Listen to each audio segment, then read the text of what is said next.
extra sheet of paper? Oh, yeah, That's cool. We need to pass those out for the instructors too. Handouts, Chief, I'll get that. We've got, they've got their handouts, you've got instructors. That's really cool, Chief. You're not abstract. Well, welcome back, guys. How was rescue system one? We're just not. You're not clicking with the So, communication. have any of you not met Captain John Tanaka? As soon as you step past that point, it'll come up and all. No, I just understand what you're saying. I'm just trying to He's type the guy that designed You guys are on the the same fire page. behavior curriculum and all the curriculum of the state academy from about 2002 until and the curriculum that we had up there, when we had a whole bunch of Everett instructors, was vastly different from what you guys just experienced. And so it was my intention when I came in here to try to create a program where we could get this stuff, since we have these resources in our department, to capture it and get this stuff to you guys. And so you're probably gonna hear a lot of stuff over the next 2 weeks that maybe contradicts stuff you learned up at the academy, or hopefully is like, oh, that's why they taught us that. Or, oh, that's how that works, right? That's when we use this. So I hope it's like a lot of light bulb aha moments for you guys, and you learn a lot, you get a lot out of it. We're super lucky to have Captain Tanaka here to teach us this class. I don't know if you guys know his background. He's one of the founders of 3S training company that builds the training sponsors up So we there. want these guys to be good to do. I don't know if when you guys were at the academy, if you had the opportunity to attend the Iowa live fire presentation. I'm never gonna jump from it Or or not, not. a little bit, I don't know, sort of in the process of figuring out what they're doing Why up didn't I there have right no now. 2.5 hours? But that's the guy that designed all that stuff. Great. So, Thanks for throwing for extra, as long as you know, he's throwing still extra here, people. until he retires, I'm gonna try to And the sell every 5-inch. bit of that I can, And the and 5-inch. deliver it to every new guy that comes through here, so. Alright. This presentation is awesome, this is kind of where my journey started in terms of learning the why of firefighting back in '07. And it was a big deal for me, it was like falling in love with my career over again, so. So, Captain Tanaka, whenever you're ready, I don't know if I can spend any more time introducing you. Alright, good. Alright, thanks, Chief. Alright, welcome everybody. Welcome to the Everett Fire Department. You are here at a unique time. Back in '88 when I got hired, we were going through something very similar to what's going on right now. We just lost Green Parks in '87. We were at war with the fire administration. Right? Our union was working hard to protect our rights. And we went on a political battle that changed the course of the fire department in a very positive way for the next, probably the next 15 years, that dramatically increased your ability to provide for your family, your safety, and your equipment on the fire department. And so political action, and being involved in the union, and being involved in training is really what's going to make the difference in your career. It's made a difference in mine. Okay? Now, there are a lot of things I learned in that journey. You know, I said the hands crossed, relax a little bit, you know. I'm just telling you stories, right? Everything we do today is just gonna be one big story. Right? There's no test, right? I'm not gonna ask you, did you study? None of that stuff's going on, right? Today we're building a new instructional system, and you guys are the first guys out of the box for it, okay? To get back to where I was going, right? When I got here in '88, I couldn't tell as a new guy that all this turmoil was happening. It didn't seem that way to me.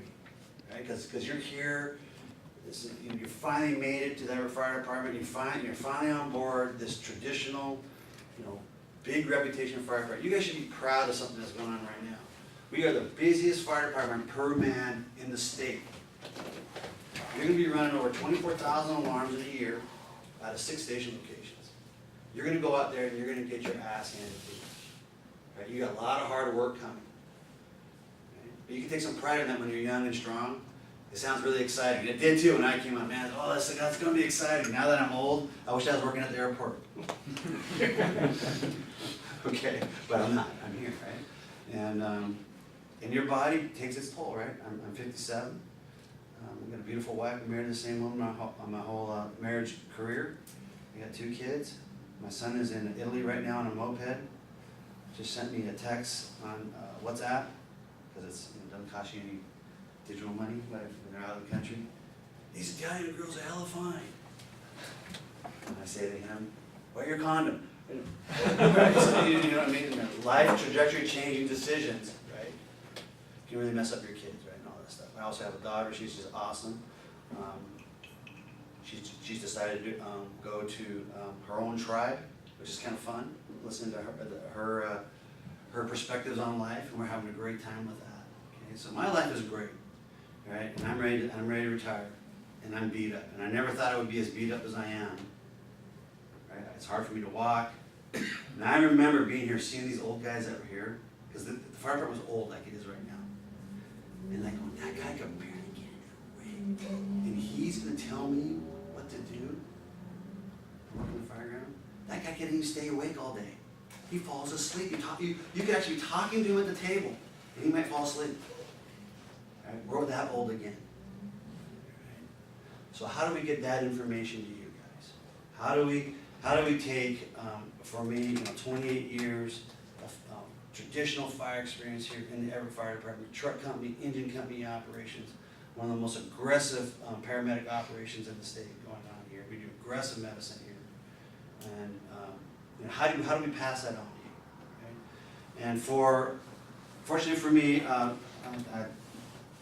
four great guys that I work with, Rich Schroner and Mike Joseph Hydes, are the people that we've developed this training method around what we call RPD, or recognition prime decision making. It's a study done by Gary Klein from the military. It was designed to help military officers get tactically, strategically strong, stay strong in times of non-battle. It's not an issue anymore because we've been at war for a long time, right? But back in the 60s, after we came out of the Vietnam era, and in the 70s, they were losing. Everybody retired out. Everybody left. All their knowledge left. How are they going to recover this thing? So guess where they went to get their training? Gary Klein went to the New York Fire Department. So RPD, which is really cool. Very few things the fire department like this for you. RPD is set up, right, off a fire-based command situation. Strategy and tactics at the fire ground of the New York Fire Department. Okay? How does that link to us? Well, what they learned in that system is they analyzed how do we respond to stressful situations, how do we make big life-changing decisions, right, with limited information. And the way the human brain works is that we are looking for a pattern match when we're looking at a situation. When we pull up and we're looking at something, we're looking for something that's familiar in that picture that we've done before. Right? So Rich Juice and I have tried to develop a training system over the last 11 years at the Fire Training Academy. We got hired to redevelop our systems. We've been gone since 2012. But to design a system that helps build that. Right? What has to happen in your brain, this is why experience matters, is that you have to have enough experience making decisions, doing something with outcome, that you have a picture in your mind. Because that's how your brain flashes through the information to give you an answer that can work. Not always works. It's not the perfect answer because that picture can be slightly different than the other, but it's the closest pattern match that your brain can get to. And then you'll make a decision. The reason you see your life flash before your eyes, before you die, or a near-death experience, is that's what your brain's doing. It's going through every moment at the speed of electricity in your body, right? At the speed of light, right? And looking for this pattern match for you to make a decision about this. What we want to do here with you is that we want to take that same concept and create pictures for you in your mind for situations as fast as we can. Because like it was when I came on in 88, we were old and smelly. And there's going to be a time you're going to hear this flushing sound. And everybody's going to be gone. And it's going to be you guys. Every one of you guys sitting right here is going to be a company officer. You will. It's just, they're going to need you. There's not going to be enough people to do the work. Right? Every one of you is going to, you better enjoy the time you get riding backwards as a nozzle person. Because this is going to be real short. You might get 3 years, maybe. There'll be the one time only agreements going on in your career for the first probably 8 years will be pretty dramatic. You will have opportunities staring you in the face. So it's important, right? If I can get you to just try this with us, open up your imagination. Right? I'll make all this science, all this stuff that we're going to work on here in the next couple weeks together, and pictures in your mind, so that you can access it when you need it, so you can think for yourself. And when you can think for yourself, you can create solutions. And if you're a creative member on the company, now we can do something together. I don't have to be sitting right there with you to get it done. The company will come up with plans and goals, and the company will come up with decisions on the fire ground that are very good, especially when you're working on the truck. You're so far away from each other. Lots of decisions are made without the company officer. And that's where we're trying to go. Now, the system's worked for me. It's worked for a number of guys. I get hired, Rich and Juice and I get hired all over the country to come and teach this kind of stuff. So let you know it does work. Right? We're facing some challenges about how transferable is the skill of this. Right? But we do know for a fact that the way that we teach, the information does get to the students. How well we can make instructors that can reproduce it, we have about 5 guys that can do it really, really well, that are actually doing it better than us, that we started training. Okay? But so what you have here happening in this next 2 weeks is a new instructor course coming in, and they're committed to try to learn how to train you and the rest of the fire department on RPD, so that we can do the more with less time around the company, and then you have a process that works. Okay. If you want to leave, now's the time, because after this next section, you're in. You're getting all the secret stuff, right? All the stuff that works. All right. Any questions so far about RPD? If you see my eye go off in a weird direction, don't worry. I'm not, I'm genetically enhanced. I can see the fire, and I can see the fire rolling on the ceiling in one big picture. Okay. And if I'm looking at you and there's like a question coming at you, and you think I'm looking behind you, just look at the other eye. It'll line up for you. It's just the way that it is. It's all good. All right. The other thing is, instructors here are committed, and so am I, is to make sure that we answer your questions from your perspective. From your perspective. I can answer a question all day long, your question from my perspective. It's real easy to do, because it's my perspective. What's harder to do is to get it from your perspective, and the only way it's going to make sense to you is when it is from your perspective. So I'll be asking you questions, and other instructors will too, when you ask them questions. And don't get scared of this. I mean, just jump in and try it, right? We're going to try to ask questions of you to understand what it is you're seeing. Because everything we do on the fire ground operations, has a natural progression to the way it develops. And the reason why that is fire has a natural progression the way that it develops. It doesn't change. It's the same every time. The progression is the same. It's just the rate of progression changes. But the progression is the same. So you can see that, and you can predict off of that. If you have a model, right, that always does the same thing all the time, can't you predict then where you're going to be any place that you're looking at that model in time? You can do that, right? Wouldn't we like to be able to do it with our stocks?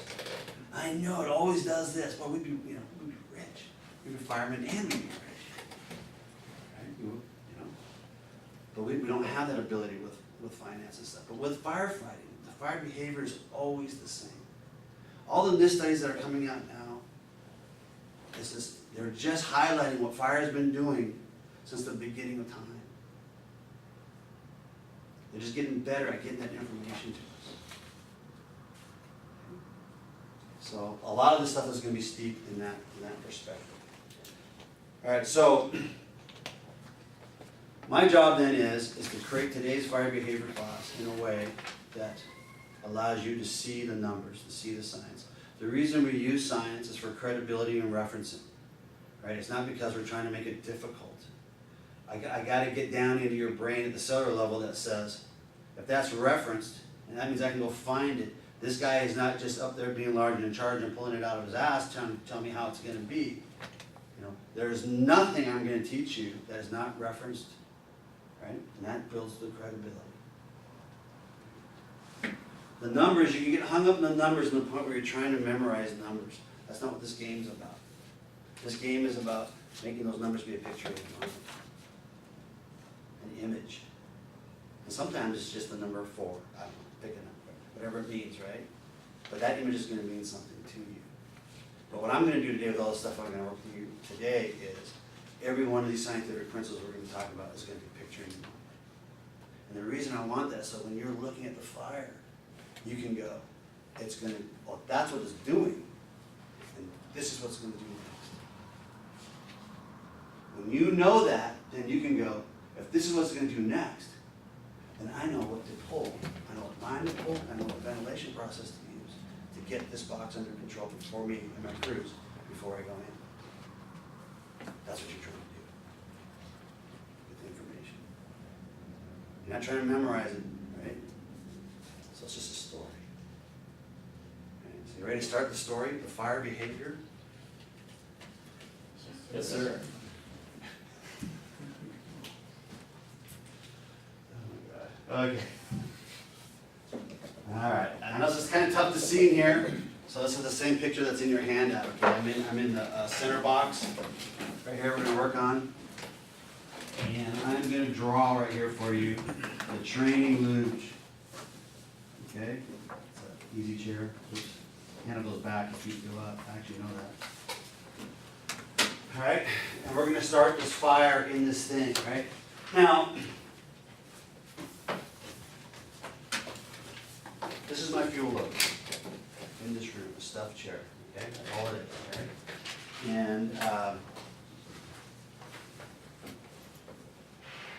what's a picture in your mind of a BTU? What do you think a BTU looks like? Does everybody know what a BTU is? British thermal unit. Everybody know what a BTU is? So here in America, right, we use the British method of science, okay? So. The reason why we don't want to have an understanding of BTUs is that it relates to the way our water absorbs that type of energy. Right? It's actually a rate of energy development BTU is. Right? So our water has to, you got to be able to go, well, how much water do I need to put that fire out? That's something you want to know, right? You don't be able to go, geez, that fire's that size? I need this much water. Makes your job easier to do that. Instead of, the fire is this size, I'll just pour water on it and hopefully it'll go out. Which is a hard place for your mind to live. We don't like that. We want more certainty than that. Right? Some people have given up so much they go, I don't know, I just use my intuition.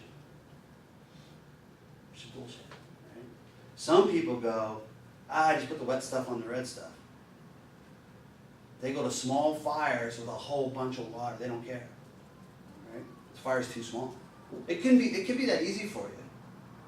But you're never going to get to the point where you can predict what things are going to do and happen. Which is what you want to do, right? Okay, so BTU, in your mind, is one wooden match. A wooden match burning, that's one BTU. Okay? So every time you see a wooden match for the rest of your life, you go, oh shit, that's good. What does it mean? I don't know. But that is a picture of a BTU. Okay? All right, so one BTU is one wooden match. And that's where the story starts. I'm going to go in the natural progression of this thing. One BTU, one wooden match. That's in your mind now. Okay, I'm telling you a story. It's like a bedtime story, right?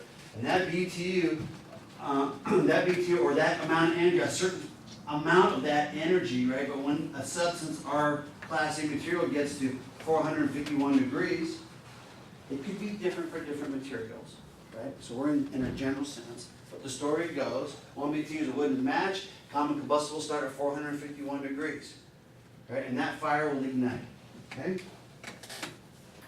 And when that fire ignites, I'm going to put it in the corner of this chair, right? When that fire ignites, until it gets to 18 inches wide and 18 inches high, it's not strong enough to keep grabbing more horizontal fuel. It'll die right there. It's got to get wider. It's got to get a rate of development going, and it needs air. Right? So what can we take away from that? One thing I'd like to take away from that is, why am I sticking it in the corner compared to the center of what I'm trying to burn, or compared to maybe the edge of what I'm trying to burn? So let's shift gears here just for a second. I'm going to draw a box up here, and I'm looking down. It's the top view of a fire, right? And if I put that fire in the center of the room, can you guys see this okay? Put that fire in the center of the room, right? And I'm just going to call it 0. So it's a frame of reference. That fire grows at this rate. That's some X rate, right? I move that fire over to the wall. It's going to grow 50% faster. The fire is still getting all the air that it needs to keep growing. The reason it's getting 50% faster is the backside of that fire is not getting cool air at all. and it's picking up energy off the wall because the wall will absorb energy, and then it'll get to a point where it doesn't want to absorb energy anymore. It can't, and it starts reflecting that back at the plume. That's radiant reflective feedback. Right? So 50% just by coming to the wall. Remember, it's getting all the air it needs. It's got the same amount of air that it had here in the middle. Right? It actually gets more air here against the wall, even though half of it's being blocked, because it's getting hotter. And for it to get hotter, that's a function of airflow. The fire has to have air to get hotter. Okay? I can take that same fire and I can move it over in the corner. This is 70% faster rate. The scary corner, we call this. Right? The fire is in the scary corner. Now I can't get cold air back from this side. I can't get cold air back from the plume. Is in here working right. You know, air is coming in. All the air that it needs to grow. It's coming out. It's coming out. It's getting bigger and bigger, starting to roll across the ceiling. And the energy here, right, is done absorbing and it reflects it back at it. Right? What does this mean to you tactically? It means this: when you go to the firebox and you come around the corner and you look in the door, you want to identify where the fuel package is in the room. Because you're going to have to learn how to control this fuel package and keep this room dry and alive, even though it's burning, so we can get the rescue off out in front of the nozzle. Because if I dump the room, the steam's going to push us out. I got to control the room. Control it first. Control, then extinguish. Control it first. Right? So you have to be able to anticipate rate of development. And all you really need to anticipate is, it's faster in the corner than it is on the wall than it is in the center of the room. If I have a chair on fire in the center of the room, I could probably get it with my PW.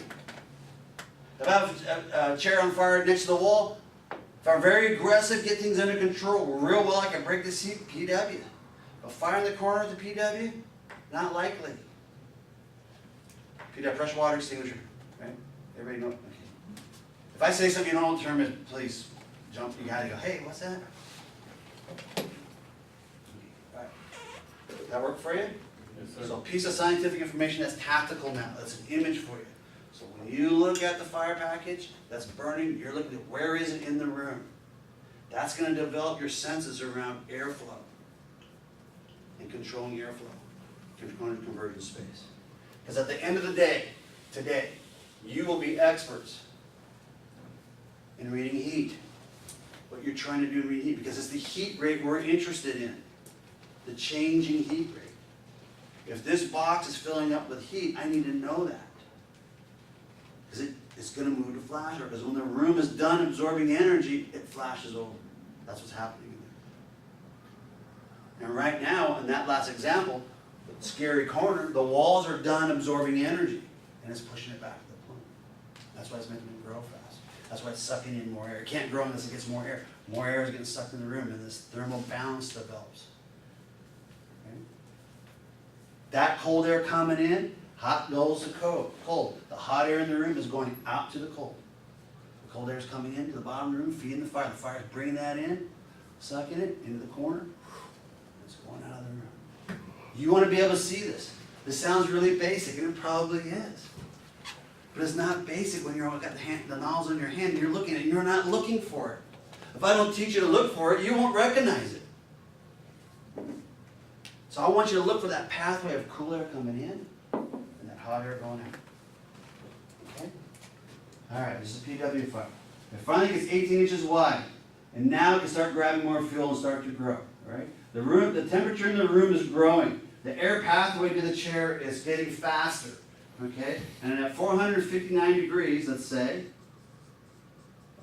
the gas volume in this room has doubled. Right? It doubled because it's expanding, because it's getting hot. That's why the smoke and everything looks like it's going faster. Right? So when you see the smoke moving faster, and you see this cool air coming in, you know the fire's doing what? It's growing, and it's growing up the fire growth curve, right? Excellent. If we're to exponentially double that again, we'll be 918 degrees, or that would be doubling 459, right? I just pulled that, you know, to make a point in your mind. As that temperature is growing, this is called Charles' law, that gas is expanding. It's called Charles' law, and that gas expanding tells us that the fire is growing. It's getting bigger. It's using more air and burning more fuel. It's getting hotter. It's producing more BTUs. Right? It's on the curve. It's on the growth side of the curve. Fire growth curve. I should draw that up here for you. And on the fire growth curve, you have flashover and backdraft. This is a very simplistic version of it. Today's fires probably look more like this. Okay? This is how the fire develops. Now there's another growth curve on your piece of paper you're looking at. It's called the standard time temperature curve. It's about halfway down the left side there. This standard time temperature curve was built in 1916, I believe. And this curve was designed for us to build all of our construction practices off of across the world.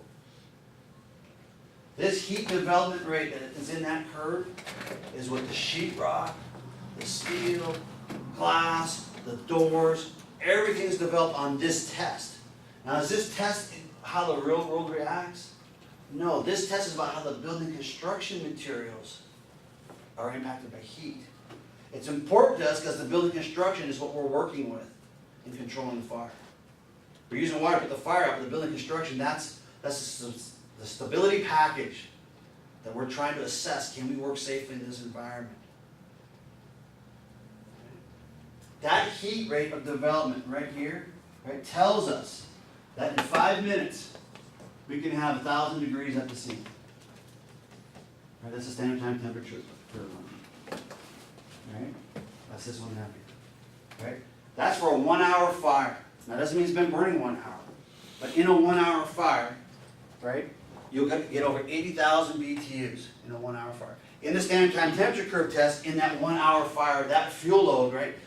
Don't worry about this. This is just a story. This is like, okay, and then the sun rose in the morning. Okay?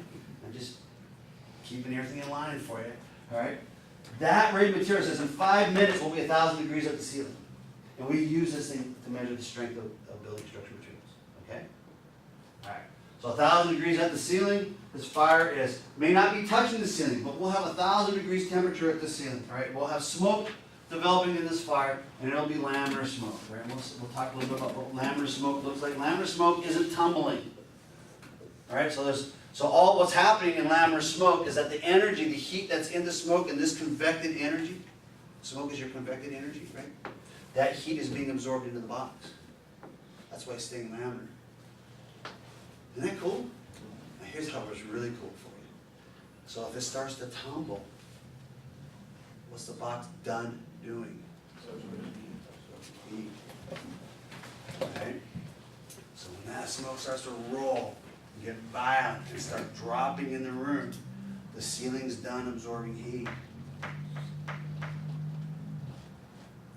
So you're looking at it and go, oh shit, it's starting to tumble.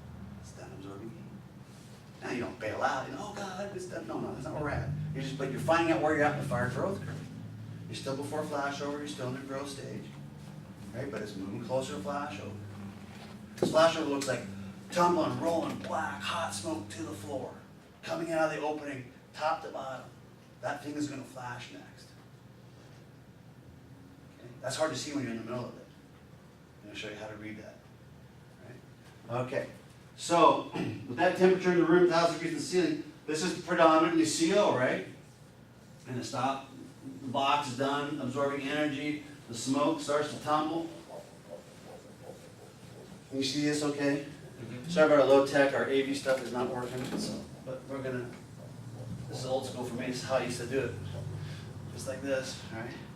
So we're gonna go and talk a little bit about CO. The predominant gas in here is CO, right? Why that's important to us is that, well, with that, if we know what the predominant gas is in there, we can kind of get an idea, what does it mean when it lights off? How do we predict that it's gonna light off, and what's the potential of that to light off? Okay? So here's the risk of flammable gas lighting off. The fire has now gone from something you can see and work with, right, stationary. It's now moving to the ceiling.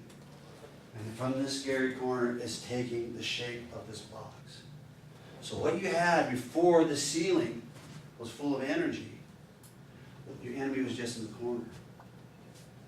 But now your enemy is across the whole room. So now imagine yourself, you're underneath. The enemy was there. You could take it on, right? You got your gun. But now you're out here in the middle of the ocean, and the energy takes off. Look at this. Look at the impact of this space up above you. It's all around you. It's not an automatic weapon. You can't go like this, right, and spin the line around and expect to survive that.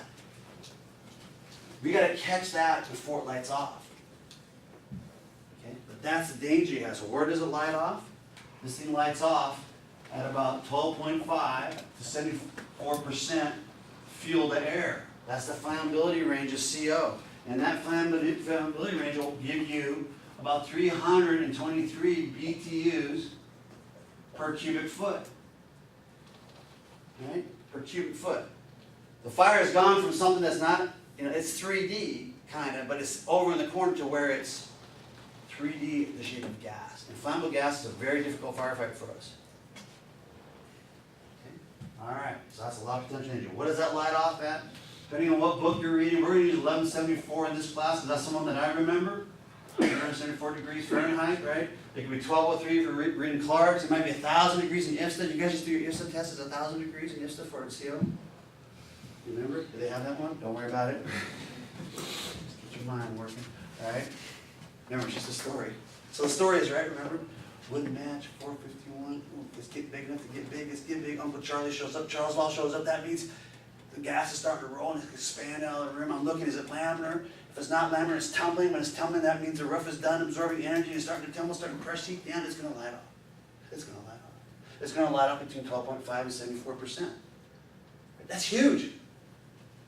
Propane is about 2.5. It's probably about 2 to 9.5. So between $2 and $9.50 is the opportunity for you to make money.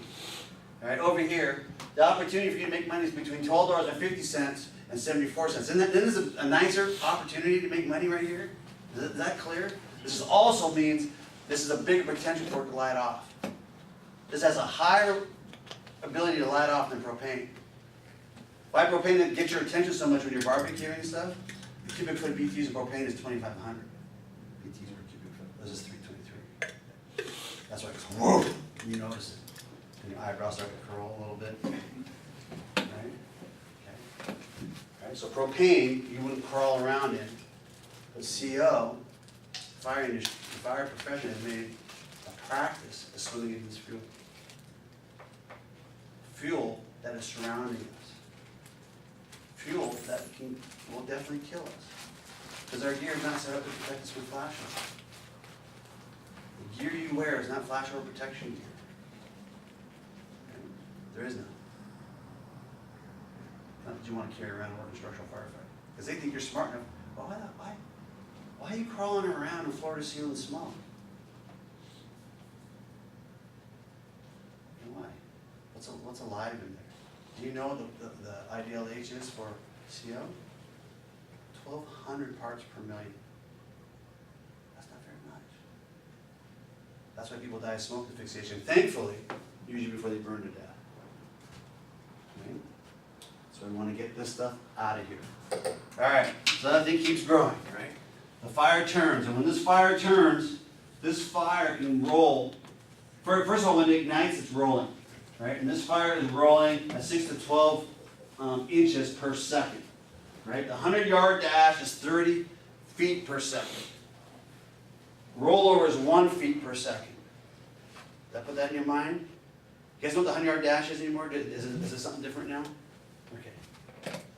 Right, so if you can run the 100-yard dash, right, in 10 flat, which is 30 feet per second, that's 10 flat.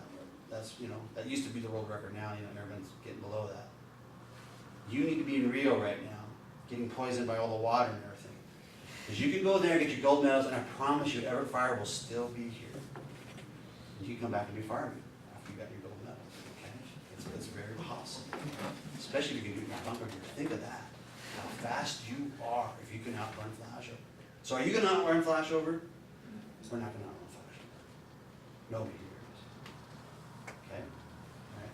That's what we want to be conscious about. That. Rollover is what you see when the smoke lights up. It rolls across towards you. The fire goes, burns up.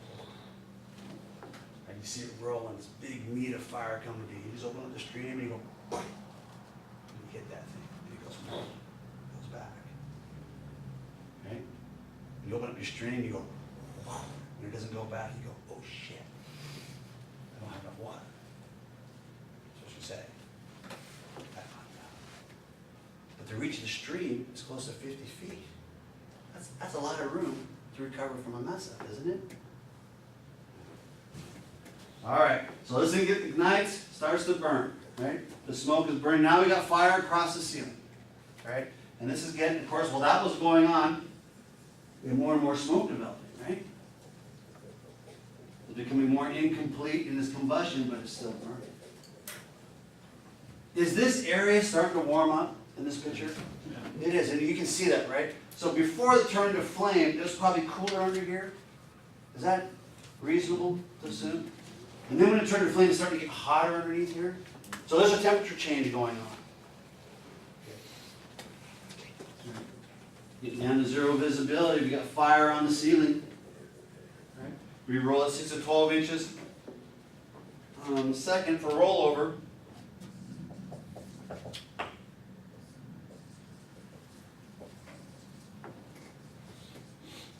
I got 3 L's in rollover, I don't know why. Okay. And then flash over down here. 30 feet a second. I think I got that on your pictures for you, right? All right, so what's happening here is that as this thing is turning to flame, the flame is getting deeper and deeper. This can be covered up by the incomplete combustion that's happening in the smoke that's underneath it.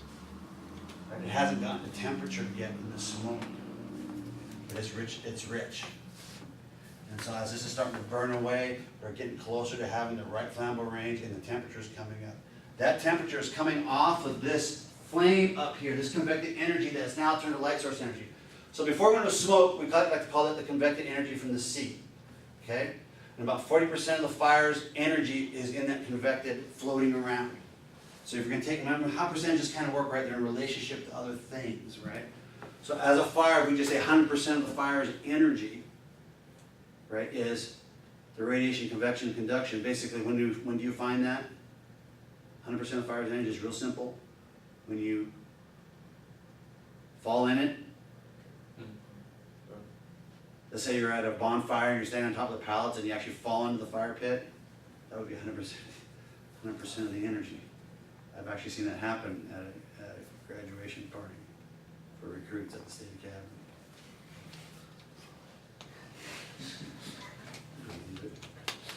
Dear Chief, oh my God.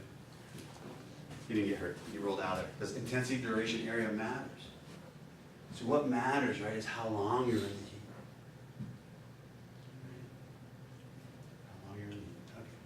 All right, so this energy, right, is coming down, and it's light source energy, right? That convected energy, that turned to light source energy, and that light source energy is another 40%, that's called radiation. So the convected energy is already holding 40% of the fire's total energy. Okay? Now it goes to light source, another 40% comes on. What does this mean to us scientifically, or how do we use that in a picture in our mind? When I feel that jump in heat, that says fire in the overhead. Okay? So if your mass is turned and you're looking up, and you feel the energy come through your mass, and all of a sudden it gets a lot hotter, but not brighter, the fire is just lit up over the top of you. It's over the top of you. All right? Now that's a very hard thing to read when you're hands down moving in, right? And you're amped out of your mind because you're at your first firefight or your 5th or your 6th firefight in 6 years. Every single one of those, if you only get one fire a year, every one of those you're amped. There's just no way to calm down. Right? It's like if you're driving a car 150 miles an hour and you did it once a year for 6 years, all 6 of those times you'd be like, oh, ah! For a while, right? Until you calm down. Okay, all right, I got this. Right? Same thing with firefighting. It's got to happen more than once a year. It should be happening quarterly. You should be in it all the time to get those kind of senses where you can read that heat change. Okay, I'm going to show you another way to read heat change. So remember, right? What's happening is mathematically, This is at 40% of the fire's energy before it turns to fire, 40% more, 100% increase in energy happening when the smoke lights off. And that energy starts going to the floor, right, as light source energy. Right? And that light source energy, the floor is doing what when that's happening? It's warming up, right? And this comes off scientifically at 0.8 to 1.9 BTUs per second per square foot, okay, or per minute per square foot. 0.8 to 1.9 BTUs. Right, now this number is not all that important. Other than that, I want you to know, that where you're looking at BTU rate development, because that's how your water associates to your firefight. And I'm setting that foundation for you, okay? All right, so that comes down the floor. It's coming to the floor. And then how do we know, when we're looking at the floor, that that floor is done absorbing energy? What do you call that?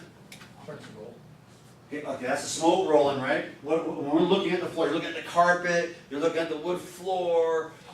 There might, maybe you'll see way early before that, if you got some water on the floor, you might see what coming up off the floor?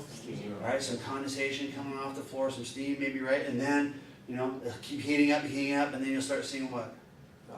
Off-gassing, right? Off-gassing is what's happening at the floor. What do you think it is? Guess. Just guess, it's okay, there's no wrong answer here. Is the material breaking down? Right, it's a material breaking down, right? It's getting ready, it's off-gassing because it's getting ready to catch on fire. Right? So if I see off-gassing at the floor, right, what's happening next? Flash over. Good, right? Exactly when? Well, we might be off. But still, if it's hot enough to off-gas at the floor, what's alive at the floor? This is not the place to be, especially when your stream can reach over 50 to 60 feet. And when the battle flows that we're at in Everett, we're the big flow fire department, we flow big iron lines, 200 GPM. We're at 75 feet of reach. I can touch you 75 feet away with that hose stream and knock you on your can. Right? That's big. It's big water. Be proud of that.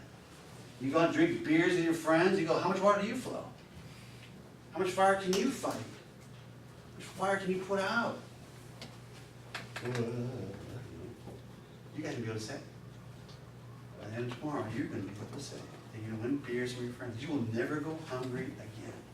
No matter what happens to you here. You will never go hungry. You'll be able to win money from firemen for the rest of your life. By being able to answer how much fire can you put out, how much water can you flow, and what kind of equipment do you use. Can you believe that? Isn't that a crazy state of affairs? Name something you love doing. What do you love doing? Some hobby, just a hobby. Coaching lacrosse. Okay, you coach lacrosse. Could you imagine, now do you know what kind of sticks you like? Yeah, you know it, right? You know how you like it rigged, right? You know how to throw it, right? You could talk about probably the size of the ball and how hard it is, right? See, this is what you want to be about firefighting. You want to be able to pick up a nozzle and go, you can open up your fire engine today, you're gonna look at an arsenal that you will not believe the stuff that we have in our fire engine for you. You have solid streams, you have combination tips. We got it all. We got stuff that works with standpipes. We got stuff that we stick on the hose to make it go